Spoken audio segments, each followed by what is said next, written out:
All right, joining me via Zoom, this is an absolute pleasure. Heisman Trophy winner, Georgia legend, NFL legend, USFL legend, MMA, bobsled. I mean, Herschel Walker, you have lived a crazy life, my friend. How you doing? I'm doing well. How you doing today? I'm doing great. It's funny because, I have all these questions lined up, on a notepad and all that stuff. And then we get to talking before we start recording here. And so a little known fact about me. I'm completely obsessed with the Heisman House commercials. And I find out that they're filmed about a mile from where I live. So first of all, what is the Heisman House like? What is it like to get all those guys together? Have you ever actually hung it like did they make you? I wish they made you stay in the house long term and turn it into a reality show. But what can you tell America about the Heisman House? Because that's like my favorite thing in the world is the Heisman House. Well, I hate to tell you, I think you hit something that they ought to do is turn it into a reality show, because I think it'd probably be one of the best reality shows ever to hit the market, because when you get a bunch of athletes together, it is absolutely funny. It is absolutely incredible. And you see these guys not as these athletes, but you see them as people. And people see the intelligence that these guys have, that they're not brutes. And you just see guys that are able to get along. You see those that learn from each other. And it is really, really funny. And, we just got a new Heisman House not long ago. Our original one, they ended up selling it. And we got a new, beautiful Heisman House that they've been doing the commercials out of for the last couple of years. And I tell you what, it is always a joy for me to do the Heisman commercials, because I get an opportunity to see some great, great guys that, they represent their class. And I tell you what, they're very, very great people to be around. All right. So tell us, if we're in the Heisman House right now, who's the sloppiest out of everybody in the Heisman House? Like, who would you have to pick up after, tell them to clean up their room, or who would that guy be? Oh, well, I better not say that. I tell you, one of the cleanest guys, I'm going to say, and I was a teammate of his in Dallas, is Tony Dorsett. Okay. Tony was my roommate for 3 years in Dallas, and it was funny because we had another roommate by the name of Todd Fowler. Todd was a fullback on the team, and we were roommates for 3 years. And what was so unusual where we would not leave each other.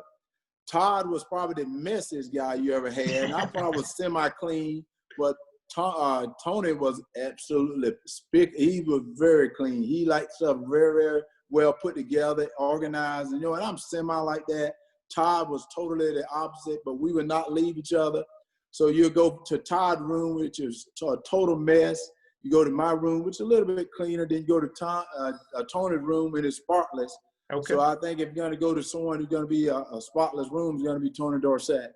So I believe that. And so how fun is it for you, too? And I don't know the last year you've done a commercial. I can't remember if you're in this year's. But, obviously you're an icon in the sport of football. I mean, how fun is it to get to meet a Baker Mayfield, a Kyler Murray, a Lamar Jackson? I don't know who you have and have not met, but some of these younger guys that are kind of that next generation of football.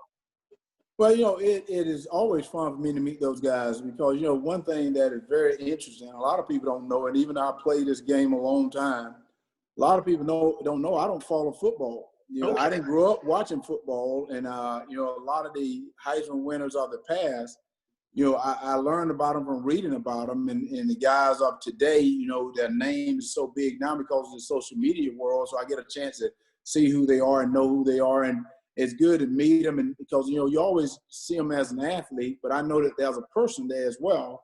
So it's always, I'm always excited to meet them and learn about them, learn where they're from, and learn a little bit about their background, learn about their family and all that, their kids, if they have kids. Because, that's important to me, to know how you're getting along as a person. Because, I learned from Coach Landry, who I think is one of the finest coaches I've ever played for. He said, if your home life is not together, playing on the field is not going to be together as well. So normally, if a guy is winning the Heisman Trophy, that must mean that things around him is doing pretty good. And so I like to know what's going on with them, and just find out a little about them as a person.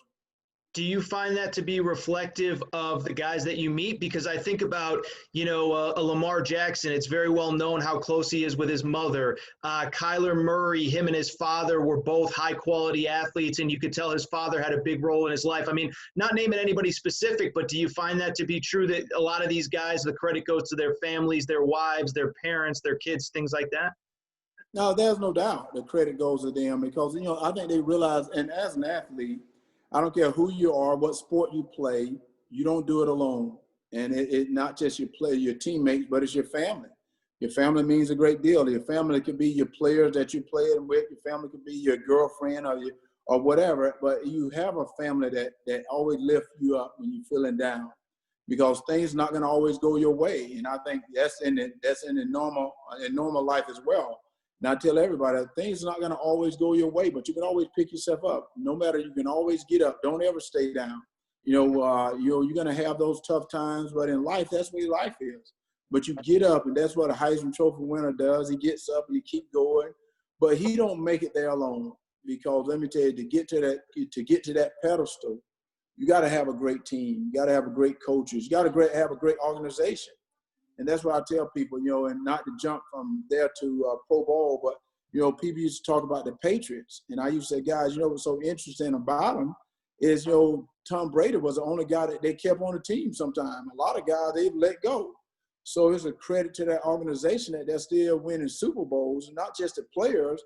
It's got to be the people in the front office. It's got to be the coaches. It's got to be the fans, because it's not just one player or two players. It's a team. And when you win a championship, it's a whole organization, and that's the way it is in college football as well.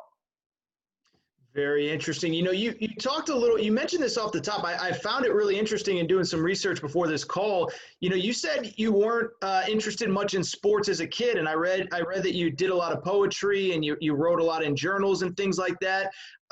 So when did you get serious about sports? Did you I just found that very interesting, because a lot of guys, myself included, that play any kind of sport, and I certainly didn't play at the level that you did, but you grow up, eat, sleep, breathe, and it sounds like you had a different background where there were some things that you were interested in outside of sports, which I found interesting. Well, I was bullied as a little kid. Can you believe that? Herschel Walker was bullied as a little kid. I was overweight, had a speech impediment, and it was strange because I found my niche at reading and really trying to overcome my speech impediment. And I got into sports just to try to get out of doing chores around the house. My mom made me work around the house, and I thought playing sports would get me out of that. But one of the things that I learned from my parents, and I'm gonna tell all the kids out there and everyone that's listening, whatever you do it well. Meaning if you're a garbage collector, you be the best garbage collector you can. Well, my thing is, and I tell people this all the time, I'm a competitor. I don't care what it is. If I'm going to show up, I'm going to compete. And I'm going to compete and be one of the best at it, because I'm going to work hard. I'm going to train it. I'm going to study it. I'm going to learn it. And that's what I've always have done. I think I was a decent football player, but I also think I was a decent track runner, a decent MMA fighter. But, I will hold my own against anyone in the country. And that's what I tell people, guys, I'm just an athlete. Whether you say I'm one of the best, I don't know. But I tell you what, when I step out on the field, people know I'm going to bring a lot to the table, because I'm going to compete. That's one thing I will do. You mentioned all the bullying stuff, and you've been very outspoken about this throughout your time, really, and I think it's an important note. And then I think it also plays into some of the stuff. You do a lot of push-ups every day, you do a lot of sit-ups every day. Was there a conscious decision from you? You said you were a little bit overweight to get into shape. I mean, how did that? Because listen, we all know you now, the bruising running back, the MMA fighter, but obviously it was a lot different as a child. I mean, did you make a conscious decision, I'm going to get in shape, I'm going to change my life, or was it just something that came naturally? How did that happen? No, I did. The last day of school in the 8th grade, I got beat up. And I remember going home crying, and I was on the bus, and everyone was making fun of this fat, stuttering kid going home crying on the bus. And I got home, and I started watching Gilligan Island. And as I started watching Gilligan Island, my nickname is Bo. And I remember just hearing a voice saying, Bo, you need to quit that crying. Quit feeling sorry for yourself. And that's the day of my life. I started working out. That's where the push-ups, the sit-ups, the pull-ups, and all that came into place. And going to the library, getting books, reading to myself. Because, as I was telling you, you got to pick yourself up when you get knocked down. Well, I was not picking myself up. All I was doing is feeling sorry for myself. And I thought I was living in that world that everybody get a trophy. But that's not the world I need to live in. I need to live in a world that, people have to work. People work for what they get. And I started working out, and I started to see some results. But I didn't see results to become an athlete or become valedictorian in my class, even though that was something that I thought was great. But I saw results to love who I was and to feel good about who I was. And that's what I want everyone to know out there is you got to love yourself. You got to love who you are. You got to love what you look like, what you sound like, and not worry about what everybody else think about you. In today's world, because there's social media world, everybody's always out there worrying about how people feel about them. And I'm here to tell you, don't worry about that. Worry about what you feel about yourself. And that's what I had to do is get secured with myself. And that's what made me a better person. It's really funny you bring that up. So I know you probably don't follow a ton of the NBA, but, we're recording here right before the NBA finals start. And I brought this up, the star player of the Miami Heat, Jimmy Butler, his parents basically abandoned him when he was a child. He went to a junior college, slept on couches. And I thought that was really symbolic of, I feel like, and I don't want to put words in your mouth, but I feel like too many people these days, there's always an excuse. It's somebody else's fault. It's the system. It's my boss. It's this. It's that. And listen, I'm not saying I'm a perfect person. I mean, I've made excuses on some days, and I don't want to get up as well. But one thing I try to pride myself in is like you said, pick myself up. If I have a bad day, don't let it turn into 2 days. I mean, do you find now that maybe you don't, and I don't want to put words in your mouth, but do you find people today have too many excuses? Because it's something that I feel like I see is for me, everything that, so much of the success I've had comes directly from hard work. And I feel like a lot of people try to skip steps these days, if that makes sense. Well, I totally feel that way. I think today I still believe in if you teach a guy to fish rather than giving him a fish. Like I said early on, I don't believe in the world that everybody get a trophy. I think we have to, I tell everyone, when a kid strikes out and he starts crying, I'm not going to go give him a trophy. What I'm going to do is take him to the batting cage and show him how to do it. I think we all got to learn that. I think this is not a free where everything is free. We got to get up and we got to work, and also we got to help each other. I believe in helping each other. I believe in togetherness. And I think that's the thing is everybody, you start feeling sorry for yourself and you start like getting down on yourself. You start getting down on others. And I don't believe in that. I believe that we all can contribute. We all can contribute. What made it the United States of America the greatest country in the world is God mixed us all together in this melting pot. It doesn't matter about your color, your race, your religion. He put us in this melting pot and he stirred us up and he brought out this beautiful United States of America, which is the greatest country in the world. But, and there's no doubt, some people, they're going to have depression. Some people are going to be let down. Some people are going to need a little bit of help. But that's the reason we have others here to help them. And I think, even though I picked myself up by, as people may say, my boot straps or whatever, but I didn't even have boots. I couldn't even afford boots. So what I did is I had people like my parents and my brothers and sisters that kept making me feel good about myself. And then I had a high school coach that had a chance to coach my two older brothers. And he sort of realized that Herschel got to have something out there. And he started working with me at the church on Sundays that he took an interest in to help me to overcome different things. And that's what I said, I didn't get here by myself. No one else. I don't care what athlete that have made it to the level that I am or made it to the college level. You didn't get there by yourself. There's somebody that has helped you along the way. And you got to remember that. Whenever you get that you think that you did everything by yourself, you must be living in a total world without people because you need someone to get anywhere. I probably made myself sound like a little bit of a jerk there when I said that, the success that I've had has come through hard work. You're right. There are a lot of people that have helped me along the way. Oh, no, you got to have, no, you're right. You got to have hard work. And that's what I'm talking about. You got to work hard. One of the things I tell my son, I said, Christian, if you want anything in life, you got to work extremely hard because everybody else wants what you don't want. Don't think that you're special.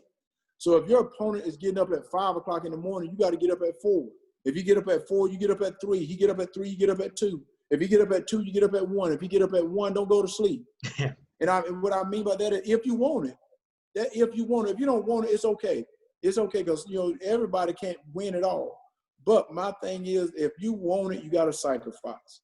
And that's what I mean to say, and you have to work hard. And, you know about that. And I tell people this, guys, I never went to a bar. I never drank. I never tasted beer before in my life because I knew I had a responsibility of getting a scholarship, going to college, playing football, running track.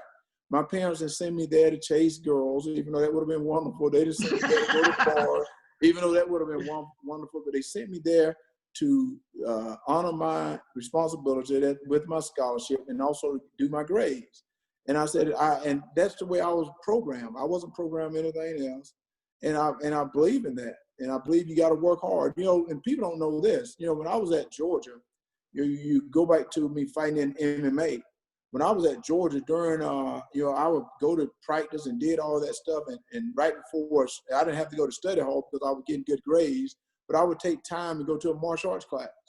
I used to train martial arts after class. And even for 3 years while I was at Georgia, I would play on Saturdays. I went to church Sunday morning. I fought in martial arts tournament Sunday afternoon. I did that all my years at Georgia, and people didn't even know I was doing that. But I said, you know, I want to make myself better. I believe in the mental side of martial arts. It's not just fighting. It's more of a mental side of martial arts, and because it builds overall. It's an art. That's the reason they call it martial arts. So I believe in building myself mentally and physically as well. That's so interesting. There's so many different ways I could take it from there. What, you know, and I was thinking about this when you mentioned it, is the positive reinforcement that you felt when you started getting into shape, even back to 8th, 9th grade, and the help you had along the way.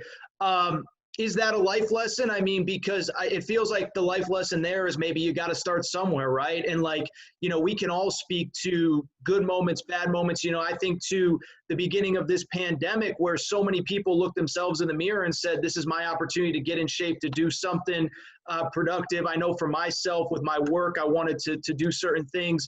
Was that a lesson that you took from 8th, 9th grade of it, again, kind of, if I put in the work, it works out, but it feels like once you did start on that path, I'm going to do 1,500 push-ups a day, whatever it is, number of sit-ups, that I am seeing results and that there is positives coming out of all this?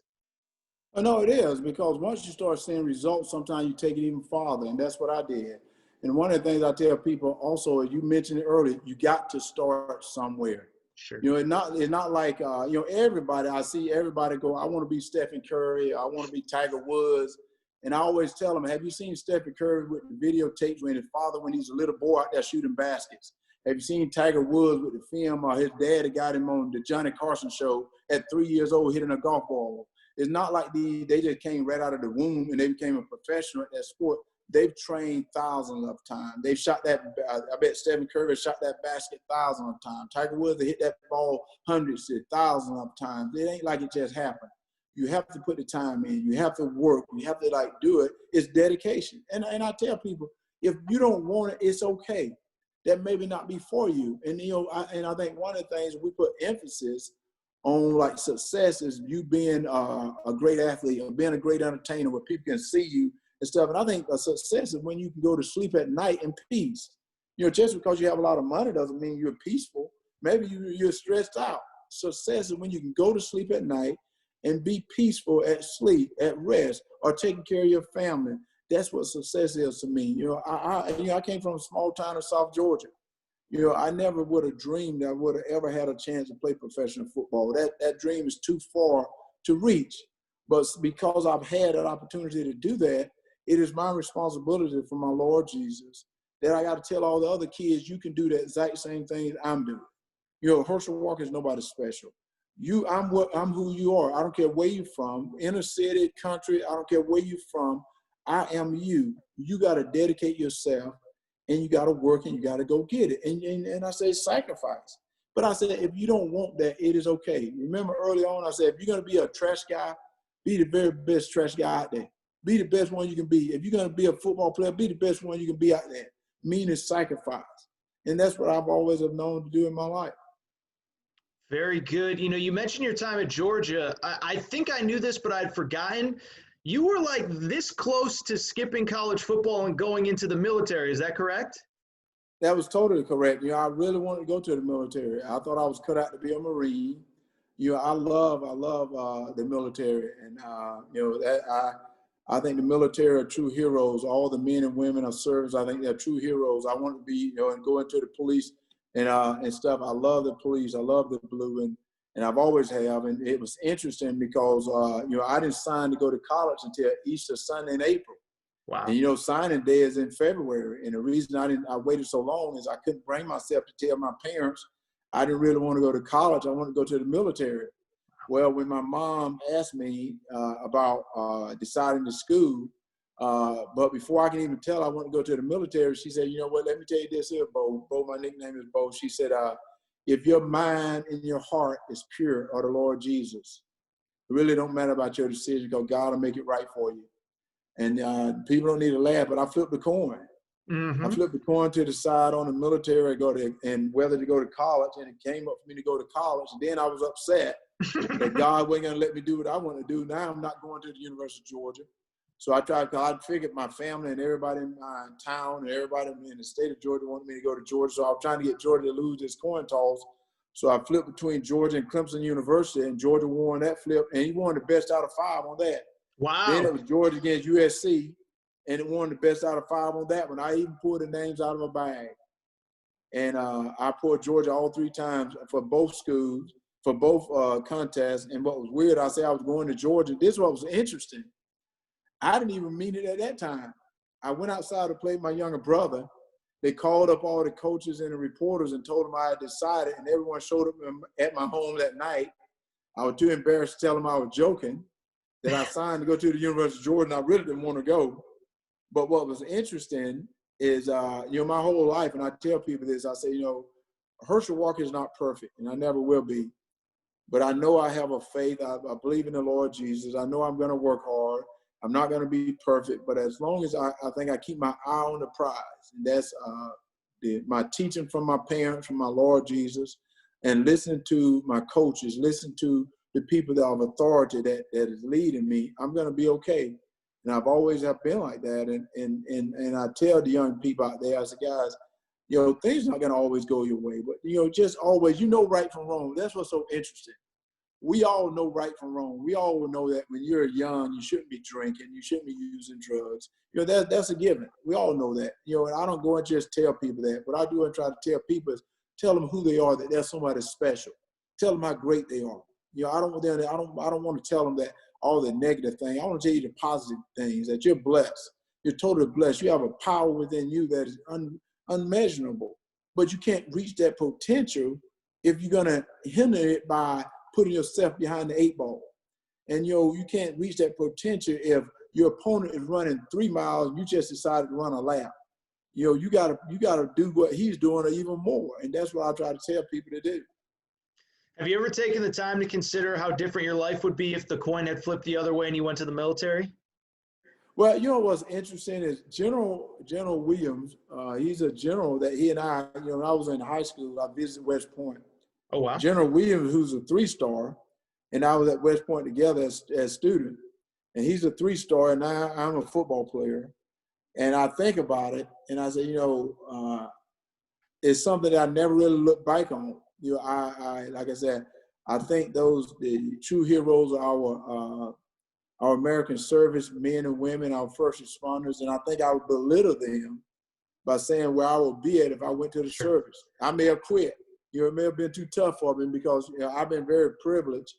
I work with a program called Patriot Support. That's helping to move the stigma of mental health with the military. So every 3 weeks, I was at a base where I may be doing PT with them or doing combative or training and talking to them that there's no shame to ask for help. And I said, it's tough. The training is tough, and they go through it, and maybe Herschel Walker would have quit. I don't know. So I try not to look at that because I'm not going to belittle what they're doing by saying if I could have done it. Because, I've been out in the water with the SEALs, and I can tell you right now, I couldn't have done that. I'm not what you call a water guy. And I was out there only for a little while. They were out there a lot longer, so I know I couldn't have finished that class there. That's so funny. Do you, real quick, the Georgia stuff? I mean, obviously, look, many people still remember you from those days. Georgia has a big game this weekend at Auburn. Or I guess it's at Georgia, but they're playing Auburn. What are your best memories from that time? Because, you go to school, you play ball, you run track, you win a national championship, you win a Heisman. I mean, it's a lot to talk about in just a couple questions, but I don't want to take your whole day here because I could talk to you about this stuff all day. But what are some of the better memories from your time in Athens?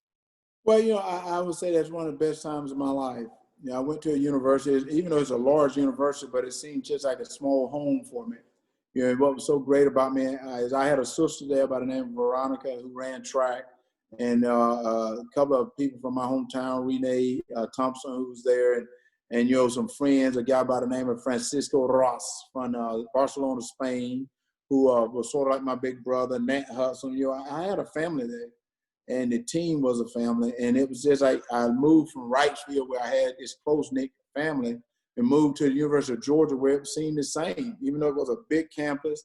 And, I love learning. I love going to class. I love learning, and I got an opportunity to play this game called football there and learn some more from some great coaches like Coach Dooley and, my coach, Mike Cavan, and run track. And, it was absolutely incredible. And it's a memory that I always will have because, I would advise everybody on the campus, get the most you can out of that campus, learn as much you can, make as many friends you can on the campus because, I walked away from that with a lot of friends. I walked away from that on a great campus with great memories. No, 100%. And do you think, as someone who covers college sports and my experience, I went to the University of Connecticut. Some of my best friends I met there, some of my best friends I made there. Do you feel like as you look at sports now, there's too much emphasis on sports, not enough on education? Because it just feels like specifically in football and basketball, I understand the money is life-changing. I understand it can change generations for your family, but it just does feel like the whole college experience that you got, a lot of people are trying to bypass it or find a way around it, and there's not enough of a focus on becoming kind of a well-rounded person outside of athletics.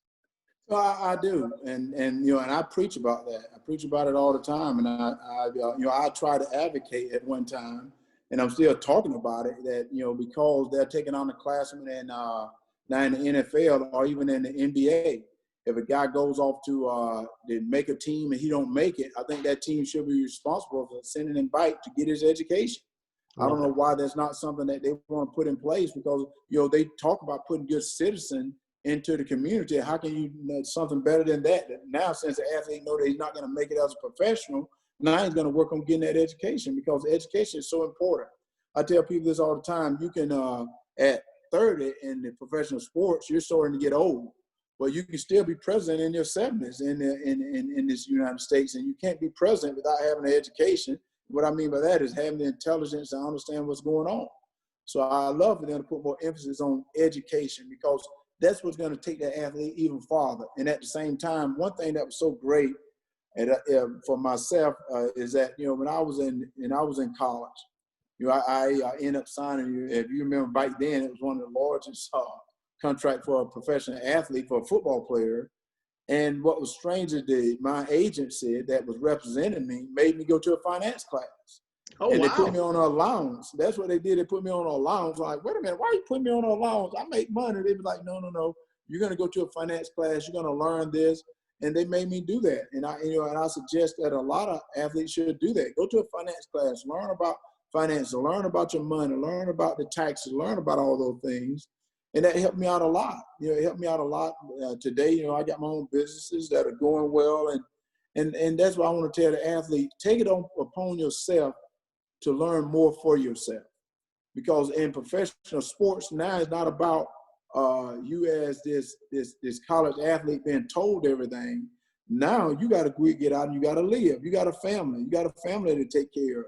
You now got a profession that you're not, they're not going to worry about telling you what time to get up to go eat. They're not going to worry about telling you what time to get up to be at the meeting. It's got to be on you now. So you got to take the time out to study that and realize that. It's so funny you mentioned, your USFL contract, because I was thinking about this before. If I remember, and I saw your documentary a few years back. I didn't have time to watch it before we got on the phone today, but I think you took probably a little bit of flack for leaving Georgia early. And I was thinking about that relative to now where guys skip bowl games. Obviously this season specifically, guys are opting out, some for health reasons, some not. And obviously if it's a health reason, we understand their decision. I was just thinking about how different it was. You took a lot of flack for leaving after your junior year, Heisman Trophy, all sorts of SEC records. Now we got guys skipping out of, all sorts of stuff to kind of get to that next level. Oh, they do it. I flipped the coin again. Don't get mad. I flipped the coin again, and it asked me to leave. But then I went back to school. Even when I went to the USFL, I was back in class during the off season. Yep. And that's why I suggest to a lot of the guys, you go back to class. Don't just leave the education behind. You go back and you learn. I think there are some guys that are ready to go to professional, but then I think the league may give them those false promises that they can make it. And I tell you, professional sports are very difficult. I think sometimes people, not to be mean, they look at a basketball player or a golfer or a baseball player and say, oh man, I can do that. Well, I'm here to tell you guys, it ain't as easy as you think it is. I trained martial arts for almost 30-some years before I even went to MMA. Well, I can tell you right now, I was a 5th degree black belt in Taekwondo. But if I had stepped into that octagon or that cage just with my black belt in Taekwondo, I would have been destroyed. What helped me out more than anything is going to a training camp with some true fighters, some real fighters that like Cain Velasquez, Daniel Cormier, Luke Rockhold, Josh Thompson, John Fitch, all those guys there. That's where I went to this training camp with. Well, I was there for 9 months, and I trained almost 5 days a week, almost 9 hours a day for almost 9 months. That's where I trained, and I think that's what made me able to step into that cage to compete at that level. And that's why I tell guys, don't think that we seeing somebody on television and something look easy.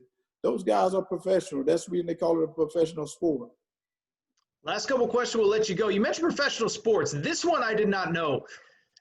You were in the Olympics for bobsledding during your NFL career. Okay? When I saw that on Wikipedia, my head exploded because I'm just sitting here thinking, imagine if Russell Wilson goes straight from the Super Bowl to the Olympics to go do some bobsledding, or Lamar Jackson or Baker Mayfield or whoever. What is the story there? How did that happen? Well, Willie Gault, who played at Griffin, Georgia in high school, who also went to the University of Tennessee, SEC school, they ended up getting to the Chicago Bears. We were competing in the Superstars. And he said, Herschel, it looked like you'll be a great bobsledder. And he said, I love us to try for the Olympic bobsled team. And I'm like this guy, okay, yeah, I love to do it. Never, ever thinking Willie Gault would ever call Herschel Walker to do that. Well, but he did call me. I'm thinking, what in the heck is a bobsled? I'm from Georgia. I'm not around snow. Even though I was in Minnesota at the time, but I was like, I don't want to do no bobsledding. But I promised Willie I would do it. Well, when I went up to Lake Placid, like I told you, I'm a competitor. I ended up winning the push championship for the United States. Then ended up winning, I think, the push championship for the world, which put me on the Olympic team and on the first sled for the 2-man, which gave me an opportunity to compete with probably one of the best drivers out of the United States, Brian Scheimer, who also became a coach there for the Olympic team. It gave me an opportunity to compete in the Olympics during the offseason of my, I think, 92 football season while I was in Minnesota. And that's what was so unique. And I would say this here, and I told someone this, is I said, I couldn't have been more prouder. And this is, I put it up there with the Heisman Trophy. I put it up there with professional football, with, fastest man, all the stuff I've done, is to see the United States of America come into the arena. I had traveled all around the country, all around the world during the World Cup, competing against different countries. But when we got to Albertville, France, and the bobsled team is there, but then when they announced the United States team, and I started seeing all the athletes from the United States come out, I could not have been more prouder to be coming from a small town in Wrightsville, Georgia, representing the United States of America, because I think United States of America may have its faults, but it's the greatest country in the world. And that's one reason I stand for the United States of America. The people of the United States of America is the greatest people in the world. And I was so proud to have an opportunity to stand for the United States of America bobsled team. Do you ever pinch yourself? I mean, like, you know, you're still young. You still got a lot of years ahead. You've lived kind of a crazy life, man. Olympic bobsled, NFL, USFL, MMA, you know, your charity work that you've done. I mean, you've lived a crazy life, man. I have, but, you know, I say it's not over yet. Yep. I'm still out doing things. And, you know, I've told people I still want to change some things. I'm still out working, and, you know, I got to make some things change. I want to help a lot of guys that maybe are hurting in the league, and, you know, continue to help the military and the police and all that. Because, you know, that's what I'm supposed to do. You know, God has helped me so much. It is my responsibility to help others. You know, I want to help the kids to feel safe. I want to talk to them about being safe. And so there's so many other things I have to do. And I think that's the reward that I get, because God has blessed me through the athletic world. But because of my blessing that he's blessed me, I got to go out and help someone else. And I think that's what's going to make more sense to me. You know, as we wrap up here, you know, you've talked a lot about honoring your country. You know, I feel much the same way. I think I'm the luckiest person in the world to have been born in the United States. You know, you obviously, you know, the president. I mean, for people who do not know, he was the owner of the team that you played for in the USFL. I know you've been doing out a lot of speaking on his behalf. I try to keep politics out of this show, but you're somebody who has a close personal tie. You're not just throwing out an opinion. You have a lifelong, I guess, relationship / friendship with our president. And, you know, I don't know whether it's his role with the Big Ten or, you know, whatever it is, but, you know, you've talked, this has been a big part of the conversation, is our country and our military. And I just want to give you the platform to say whatever you want, because I know that you have a close personal friendship, and you've known him for 40 years, and it's only right that, you know, that people that actually know the president actually speak out and tell people who might not be as, you know, that might just see a perception on TV or whatever, but you've had a 40-year friendship with him. Well, you know, what was interesting is, you know, when I spoke at the convention, people didn't understand that, you know, that President Trump and I have had that type of relationship for 37 years. And it was a relationship that wasn't just that when I played for him, the relationship was over. You know, we've been friends. He's eaten at my home, I've eaten at his home. Even when he became the president, we would talk. You know, his kids, you know, we talk and stuff. We're very, very close. And what was interesting is he never asked me to speak for him. He didn't even know I was going to speak. I decided I wanted to do it because I heard all the terrible things they were saying about him, and I knew it wasn't true. And I think just to the American people, I wanted to be honest. I wanted to come out and say, guys, first of all, you know, he's not a racist, which is this word they've been calling that. I don't want people to look at this guy here as a tweet. You know, a lot of things that he tweet, look at what he does. You know, even with the Big Ten, I said, guys, dude, they even know that this guy, the president of the United States, called the commissioner of the Big Ten. He called the commissioner and he talked to him how they can set up safety protocol to get the guys back at playing football, because he heard those cries of those players saying, we want to play. So he became the voice for the voiceless in that situation there. He got his administration to call the parents, to call a lot of the people there at the school, at the Big Tens, and figure out ways to get this back to going, because he cares. And I wanted people to know how much he cares. How, you know, I know this man. I know his heart. And he didn't do it to get a vote. He didn't do it to get no pat on the back, even though he'll tweet about it. He did it because it's the right thing to do. And that's what I want people to understand about him. It's the right thing to do. And that's why I keep telling people, guys, he's a little different. And I tell you, he's a little different, but he's a guy that cares about the United States of America. You know, I saw it in 1985. I even spoke about it. And I tell people, I still remember this, walking down the streets of New York, doing a interview with someone, I think it was New York Times.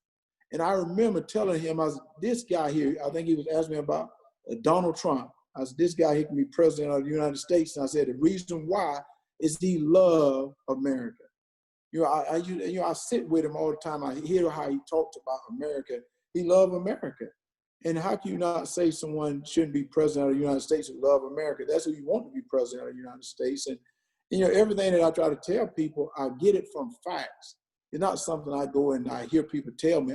Everything I say, I get it from facts. It ain't something that I don't know about. And that's the reason I speak out. I think this is something that's great. And I tell people, what's so wonderful about America is we have a right to decide. Yes. We have a right to your opinion. We have a freedom of speech. And I want people to keep that. I don't want people to be silent and stuff. I want people to be able to speak out and say what they want to say and not feel terrible for saying it, because, it has changed so much. Like I said, my brother, my big brother, one of my brothers, we're not biological brothers, but it's Francisco Ross. Francisco Ross is from Barcelona, Spain. He's Spanish. He was the first Latino American to play at the University of Georgia.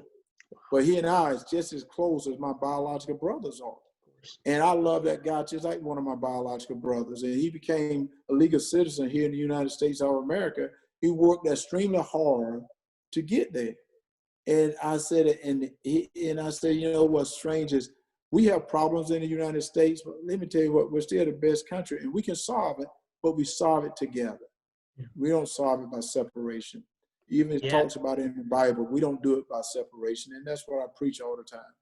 Well, no, I agree 100%. And I just think no matter where you stand on the political spectrum, I think we need more discourse about how great this country is, and I've had this conversation. If people get mad at me and want to turn off this interview, I really don't care, because we do live in an incredible country. Obviously, my grandparents were immigrants. My wife was an immigrant. And they did what they could to be here, and it's still a great country. It is a great country. It's the greatest country in the world for the reasons that you said. And so, I just wanted to give you that platform to really just talk a little bit about your relationship with the President of the United States, because I know it's important. I do have one last question. I hope you don't mind. I got to ask. No. I've always wanted to know, what is the push-up and sit-up routine like? I mentioned it a minute ago, 1,500 a day push-ups, 3,500 sit-ups. So do you just get up and bang out 200? Like, how does this work? I'm fascinated. No. I every morning I'm up early, 5 o'clock maybe, and I try to get all 1,500 done. I can do 1,500 push-ups within probably about an hour and 20 minutes. 3,500 sit-ups is going to take me about 30 minutes to do, and I do more with the sit-ups. I do more of a crunch where my knees are bent, and I may bring my shoulder and my head up off the floor, where I keep them at 45 degrees or never past 45 degrees, where I keep all the tension on the stomach. As I do the reps, I never rest my head and my shoulder on the floor again, so all the tension stays on the stomach. Then I may cross my legs where I get different types of the body and stuff that I'm doing. Then I may flip over on my side where I get my obliques as well. Same thing with the push-ups. I do different hand positions for different parts of the body. I do anywhere from a set for 50 to 75 in a set. And I do a handstand, which I work more of my trap up here, where I do more of a handstand sometimes. And I try to do 1,500. When I was playing, I was doing a little bit more. Once I started fighting, I cut them down because of the reach and the fighting. When you're fighting and stuff, I cut it down there. And now I'm still doing them because, like I said, I work out with the military. And, I do PT with them, and sometimes I do combative. So I want them to see that, because, normally those guys, they are so young. Their parents heard about Herschel Walker. They know the name, but they're so totally shocked when I show up there and I'm doing a PT or jumping out of a plane with them or doing something that I do with them. They're shocked that I show up and I'm able to do those things. And then they listen to me, because I want them to listen to me and know that there's no shame to ask for help. Mental health is very serious. I think people don't take it that serious, and I want people to realize that we all fall short of the glory of God, that we all have problems. But it's okay to ask for help when you're suffering. Well, and it's crazy, and I'll let you go on that, but, my wife is in the mental health field, and it's crazy because, being in this pandemic, we're in close space. And so, obviously I know what she has to deal with on a daily basis and what her clients do. And it's a surreal thing. And so, no, I'm so glad we were able to connect, talk a little mental health, talk a little spiritual health. This was a lot of fun, man. This was a lot of fun. Herschel Walker, Heisman Trophy winner, Olympian, all that stuff, man. Dude, I so appreciate you making some time. This was a lot of fun.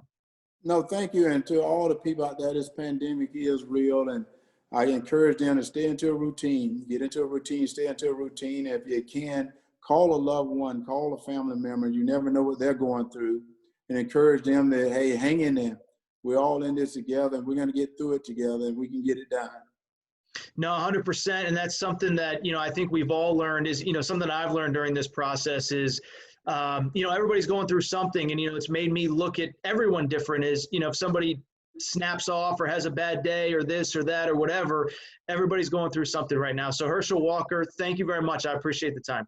Thank you now.